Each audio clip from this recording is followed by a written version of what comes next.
देवेंद्र फडणवीसांवर विरोधक मुख्यमंत्री म्हणून टीका करत असले तरी देखील फडणवीसच त्यांच्या मनातले भावी पंतप्रधान आहेत। फडणवीस पंतप्रधान व्हावे अशी आमची इच्छा आहे असं विधान काँग्रेस नेते विजय वडेट्टीवार यांनी केलंय। तर दुसरीकडे फडणवीस यांनी दिल्लीला जायची आवराआवर सुरू केली आहे असे संकेत ठाकरे सेनेचे खासदार संजय राऊत यांनी दिलेत।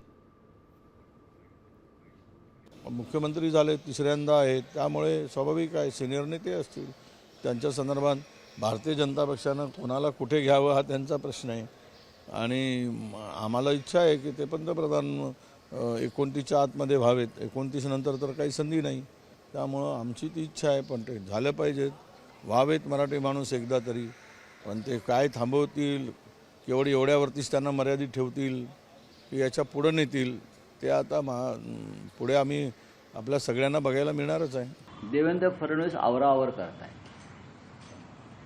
इतक्या दिवसापासून हे विषय पेंडिंग आहेत, पण आता देवेंद्र फडणवीस यांना दिल्लीत येण्यासंदर्भात ज्या हालचाली सुरू आहेत त्याआधी हे सगळ्या विषयांचा निपटारा करून आपापली माणसं योग्य ठिकाणी बसवून देवेंद्र फडणवीस दिल्लीकडे रवाना होतील असं मला वाटतं।